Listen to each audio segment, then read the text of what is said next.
हजरत मूसा अलैहिस्सलाम एक दिन अल्लाह के साथ मुलाकात करने के लिए कोहे तूर पहाड़ की ओर चल पड़े। कोहे तूर पहाड़ पर पहुंचकर खुद अल्लाह रब्बुल आलमीन गैबी आवाज के जरिए मूसा अलैहिस्सलाम से बातचीत करने लगे। मूसा अलैहिस्सलाम ने कहा, हे अल्लाह, मैं यह जानना चाहता हूं कि जन्नत में मेरे साथ मेरा साथी कौन होगा। तब अल्लाह पाक रब्बुल आलमीन ने कहा, हे मूसा, बनी इज़राइल में एक कसाई है जो तुम्हारे साथ ही जन्नत में जाएगा और तुम्हारे साथ रहेगा। तब मूसा अलैहिस्सलाम ने कहा, हे अल्लाह, आप मुझे उस कसाई का पता बताओ, मैं उससे मिलना चाहता हूं। अल्लाह मैंने कहा, हे मूसा, आज तुम घर जाओ, कुछ दिन बाद मैं तुम्हें बुलाऊंगा और उस कसाई का पता बता दूंगा। तब मूसा अलैहिस्सलाम ने अल्लाह पाक के इस आदेश को सुनकर घर लौटने का फैसला किया। इस तरह कुछ दिन और बीत गए। एक दिन हजरत मूसा अलैहिस्सलाम सफर के लिए निकल पड़े। जब वह रास्ते में जा रहे थे तो एक औरत रास्ते में उन्हें रोती हुई खड़ी मिली। वो महिला मूसा अलैहिस्सलाम को देखकर उनके पास आई और बोली, ऐ अल्लाह के नबी, क्या आप कोहे तूर पर अल्लाह से बात करने ले लिए जा रहे हैं? अगर आप जा रहे हैं तो कृपया मेरे बारे में अल्लाह से जरूर पूछिए। अल्लाह ने मुझे संतान क्यों नहीं दी?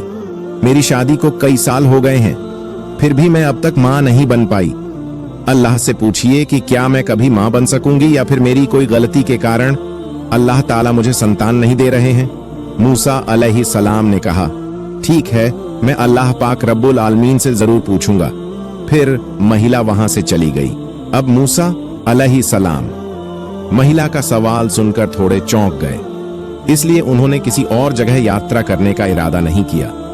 अब वह अल्लाह पाक रब्बुल आलमीन से बात करने के लिए कोहे तूर पहाड़ की ओर चलने लगे। कोहे तूर पहाड़ पर जाकर हजरत मूसा अलैहिस्सलाम ने अल्लाह से पूछ, ऐ अल्लाह, मैंने रास्ते में एक महिला को रोते हुए देखा।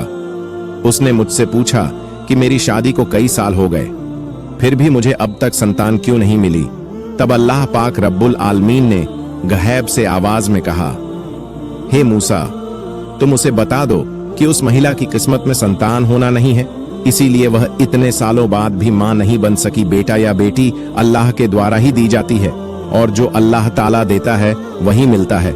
यह सुनकर मूसा अलैहिस्सलाम घर की ओर लौटने लगे। घर जाते हुए उन्होंने उस महिला का ख्याल किया और इसलिए उन्होंने सीधे घर न जाकर उस महिला के घर जाने का फैसला किया। महिला ने हजरत मूसा अलैहिस्सलाम को आते देखा और वह चौंक गई। फिर उसने कहा, हे अल्लाह के नबी, क्या आप अल्लाह ताला से मेरा सवाल पूछकर आए हैं? महिला की बात सुनकर मूसा अलैहिस्सलाम ने कहा, महान अल्लाह ताला ने कहा है कि तुम्हारी किस्मत में संतान नहीं दी गई, इसलिए तुम कभी भी मां नहीं बन सकोगी। यह सुनकर महिला की आंखों में आंसू भर आए और वह जोर जोर से रोने लगी। फिर हजरत मूसा अलैहिस्सलाम वहां से चले गए। कुछ समय बाद एक अल्लाह वाला बुजुर्ग फकीर उस महिला के घर आया और बोला, क्या घर में कोई है? मैं एक बुजुर्ग फकीर हूं, कई दिनों से कुछ नहीं खाया, मुझे बहुत भूख लगी है, कृपया अल्लाह के नाम पर मुझे कुछ दान दें, निश्चित रूप से अल्लाह पाक आपकी नियत पूरी करेंगे। महिला ने फकीर की बात सुनी और उसे घर में आने दिया, फिर उसे 4 रोटियां खाने के लिए दी। तब महिला ने कहा, आप तो अल्लाह ताला के फकीर हैं, क्या आप अल्लाह से दुआ करेंगे कि वह मुझे संतान दे? मेरे पास तो कोई संतान नहीं है। फकीर ने रोटियों के बदले अल्लाह से दुआ की, हे अल्लाह, तू इस महिला को संतान दे। फिर फकीर उस घर से चले गए। कुछ साल बाद हजरत मूसा अलैहिस्सलाम कहीं यात्रा पर जा रहे थे। रास्ते में वह उस महिला के घर के पास से गुजर रहे थे। तभी उन्हें उस रोती हुई महिला का ख्याल आया।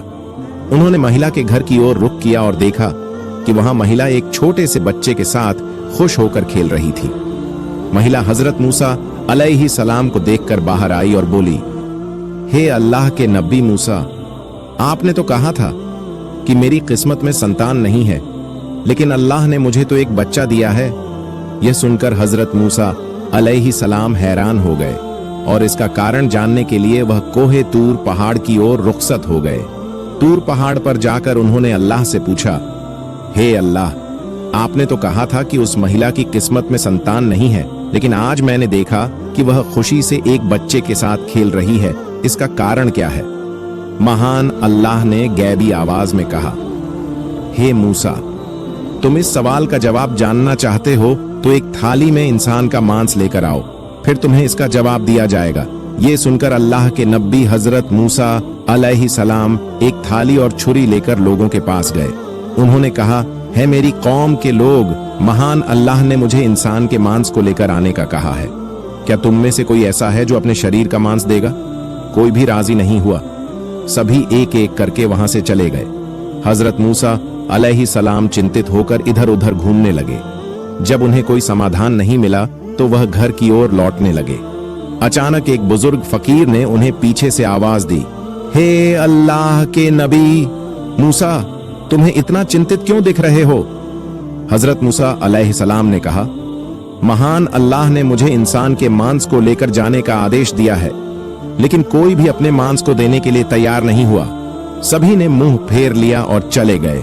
तब वह बुजुर्ग फकीर हजरत मूसा अलैहिस्सलाम की बात सुनते ही अपने पास से छुरी ले आए और अपने शरीर से थोड़ा मांस काटकर हजरत मूसा अलैहिस्सलाम को दे दिया और वहां से चले गए।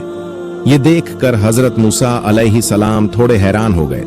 फिर हजरत मूसा अलैहिस्सलाम उस मांस के साथ फिर से तूर पहाड़ की ओर चल पड़े और उन्होंने कहा, हे अल्लाह, रब्बुल आलमीन में इंसान का मांस ले आया हूं। अल्लाह रब्बुल आलमीन, सबसे पहले मैं अपनी कौम के लोगों के पास गया जिन पर मुझे अपनी जान से भी ज्यादा विश्वास था। मैंने उनसे इंसानी मांस मांगा, लेकिन उन्होंने मुझे साफ मना कर दिया और मुझसे मुंह फेर लिया और मेरे पास से चले गए। लेकिन सिर्फ एक बुजुर्ग फकीर ने अल्लाह का नाम सुनते ही अपने शरीर से मांस काटकर मुझे दे दिया। तब महान अल्लाह पाक रब्बुल आलमीन ने गैबी आवाज के जरिए हजरत मूसा अलैहिस्सलाम से कहा, हे मूसा, इस मांस के लिए सब लोगों के पास जाने की जरूरत नहीं थी। तुम खुद ही पर्याप्त है। इसके माध्यम से तुमने अपना सवाल का जवाब पा लिया। वह बुजुर्ग फकीर जैसे ही अल्लाह का नाम सुनता है, अपनी शरीर का मांस काटकर अल्लाह पाक को दे देता है। उसी फकीर की दुआ के कारण मैंने उस महिला को संतान दी।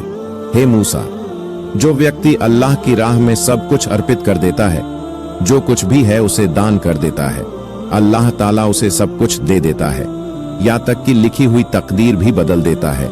इस उत्तर को सुनने के बाद हजरत मूसा अलैहिस्सलाम अल्लाह पाक रब्बुल आलमीन के आदेश से घर लौट आए। फिर कुछ दिन बीत गए। एक दिन हजरत मूसा अलैहिस्सलाम के मन में यह बात आई कि अल्लाह पाक रब्बुल आलमीन ने कहा था कि कसाई उनके साथ जन्नत में होगा। इस सवाल का जवाब जानने के लिए हजरत मूसा अलैहिस्सलाम फिर से तूर पहाड़ की ओर रवाना हो गए। तूर पहाड़ पर पहुंचकर हजरत मूसा अलैहिस्सलाम ने कहा, हे अल्लाह पाक रब्बुल आलमीन, आपने कहा था कि कसाई मेरे साथ जन्नत में होगा। मैं जानना चाहता हूँ वह कसाई कौन सा ऐसा अमल करता है जिसके कारण वह मेरे साथ जन्नत में रहेगा। फिर महान अल्लाह ताला ने गैबी आवाज के साथ उस कसाई का ठिकाना बता दिया। इसके बाद अगले दिन हजरत मूसा अलैहिस्सलाम एक रास्ता पार करते हुए उस कसाई के पास पहुंचे। कुछ देर बाद हजरत मूसा अलैहिस्सलाम ने देखा कि वह कसाई मांस के टुकड़े लेकर अपने घर की ओर चल पड़ा। हजरत मूसा अलैहिस्सलाम भी उस कसाई के पीछे पीछे चल पड़े। एक समय के बाद वह कसाई अपने घर पहुंचा।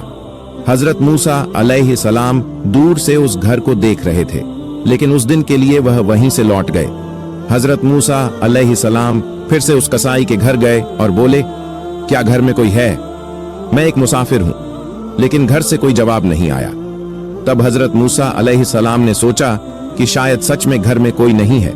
इसके बाद हजरत मूसा अलैहिस्सलाम फिर से उस कसाई की दुकान पर पहुंचे। वहां से उन्होंने देखा कि जब कसाई मांस काटता है और एक अच्छे मांस का टुकड़ा अपने पास रखता है, तब एक ग्राहक आता है और कहता है, भाई मुझे वह मांस का टुकड़ा दे दो जो तुम्हारे पास है, बदले में मैं तुम्हें ज्यादा दाम दूंगा। तब कसाई ने कहा, तुम चाहे जितना भी दाम दो, मैं वह मांस का टुकड़ा नहीं दूंगा। फिर कसाई ने कहा, यह मांस मैं अपने घर ले जाऊंगा। हजरत मूसा अलैहिस्सलाम ने मन में सोचा, घर में तो कोई नहीं है, तो कसाई क्यों मांस दे नहीं रहा है। फिर जब ग्राहक मांस लेकर चला गया, कसाई ने दुकान बंद कर दी और वह मांस का टुकड़ा एक बैग में डालकर अपने घर की ओर चल पड़ा। यह देखकर हजरत मूसा अलैहिस्सलाम उसके पीछे पीछे चल पड़े। जब कसाई अपने घर पहुंचा उस समय हजरत मूसा अलैहिस्सलाम ने घर के बाहर से आवाज दी, क्या घर में कोई है? मैं एक मुसाफिर हूं। फिर कसाई बाहर आकर हजरत मूसा अलैहिस्सलाम से पूछा, आप क्या चाहते हैं भाई, आप कौन हैं? मैं तो ठीक से पहचान नहीं पाया। तब हजरत मूसा अलैहिस्सलाम ने कहा, मैं एक मुसाफिर हूं, क्या आप मुझे एक रात को अपने घर में ठहरने का स्थान देंगे? कल सुबह होते ही मैं अपने गांव की ओर चल दूंगा। कसाई ने कहा, बिल्कुल आप आए, मैं आपको अपने घर में आश्रय दूंगा। फिर कसाई ने कहा, आप यहां बैठिए, मैं पास के कमरे में थोड़ा काम कर रहा हूं। यह कहकर कसाई उस कमरे की ओर बढ़ गया। हजरत मूसा अलैहिस्सलाम ने देखा कि कसाई उस कमरे में अकेले रोटियां बना रहा था और मांस पका रहा था। फिर कुछ समय बाद हजरत मूसा अलैहिस्सलाम ने देखा कि कसाई धीरे धीरे एक बूढ़ी महिला को अदब के साथ लेकर आ रहा था। फिर उसने मांस और रोटियां बूढ़ी औरत को प्यार से खिलाई, जैसे एक छोटी बच्ची को उसकी मां प्यार और स्नेह से खिलाती है। कुछ देर बाद कसाई कुछ मांस और रोटियां लेकर हजरत मूसा अलैहिस्सलाम के पास आया और कहा, ओ मुसाफिर भाई, यह लीजिए, आपका खाना मुझे थोड़ा समय लग गया, इसके लिए मुझे खेद है। फिर कसाई ने कहा, असल में मुझे कुछ काम था, इसलिए मैं आपको खाना पहले नहीं दे सका। हजरत मूसा अलैहिस्सलाम ने कहा, ठीक है, लेकिन आप पहले यह बताएं कि यह बूढ़ी महिला कौन है? कसाई ने जवाब दिया, यह बूढ़ी महिला मेरी मां है। इस दुनिया में मेरी मां के अलावा मेरा कोई नहीं है, और मेरी मां के लिए भी इस दुनिया में मैं ही उनका एकमात्र सहारा हूं। मेरी मां अब बूढ़ी हो चुकी है, ठीक से चल फिर नहीं सकती और अच्छे से खा भी नहीं सकती, इसलिए मैं रोज दुकान से नरम मांस के अच्छे टुकड़े लाकर घर में मां को पकाकर खिलाता हूं। यह सुनकर हजरत मूसा अलैहिस्सलाम ने देखा कि कसाई अपनी मां के प्रति किस तरह से श्रद्धा और स्नेह दिखा रहा था। हजरत मूसा अलैहिस्सलाम हैरान हो गए। फिर हजरत मूसा अलैहिस्सलाम ने पास के कमरे से देखा कि बूढ़ी महिला अपनी आंखों से आंसू बहाते हुए दुआ कर रही थी। उसने हाथ उठाकर अल्लाह से दुआ की, हे अल्लाह, तू रहमान और रहीम है, तू गफूर और रहीम है, तू सब कुछ जानता है। इस धरती पर कुछ भी ऐसा नहीं है जिसकी खबर तुझसे छिपी हो। मेरे बेटे इस कसाई की सेवा में मैं खुश हूं। ऐ अल्लाह, मां होते हुए मैंने तेरे दरबार में अपने बेटे के लिए दुआ की है। वो बूढ़ी औरत रोते हुए कहने लगी, ऐ अल्लाह, तू मेरे बेटे को जन्नत में हजरत मूसा का साथी बना दे। फिर हजरत मूसा अलैहिस्सलाम ने देखा कि बूढ़ी मां की दुआ के कारण अल्लाह ताला ने कसाई को हजरत मूसा अलैहिस्सलाम के साथ जन्नत में स्थान देने की व्यवस्था की। इसके बाद हजरत मूसा अलैहिस्सलाम घर न जाकर तुर पहाड़ की ओर रवाना हो गए। तूर पहाड़ पर जाकर हजरत मूसा अलैहिस्सलाम ने कहा, मैं कसाई के घर गया और देखा कि कसाई केवल अपनी मां की अत्यधिक सेवा के अलावा और कुछ नहीं करता। तभी एक गैबी आवाज के माध्यम से महान अल्लाह पाक रब्बुल आलमीन ने कहा, ऐ मूसा, हमने उस कसाई की मां के दुआओं के बदल उस कसाई को जन्नत में तुम्हारा साथी बना दिया। दूसरों अपने सुना, मां बाप की दुआओं की बदौलत अल्लाह हर कुछ बदल देता है। हमें चाहिए कि हम अपने मां बाप की खिदमत करें और उनके साथ अच्छा सलूक करें। दोस्तों, हमारे चैनल को सब्सक्राइब करना ना भूले, साथ ही कमेंट सेक्शन में अपनी राय हमें बताएं।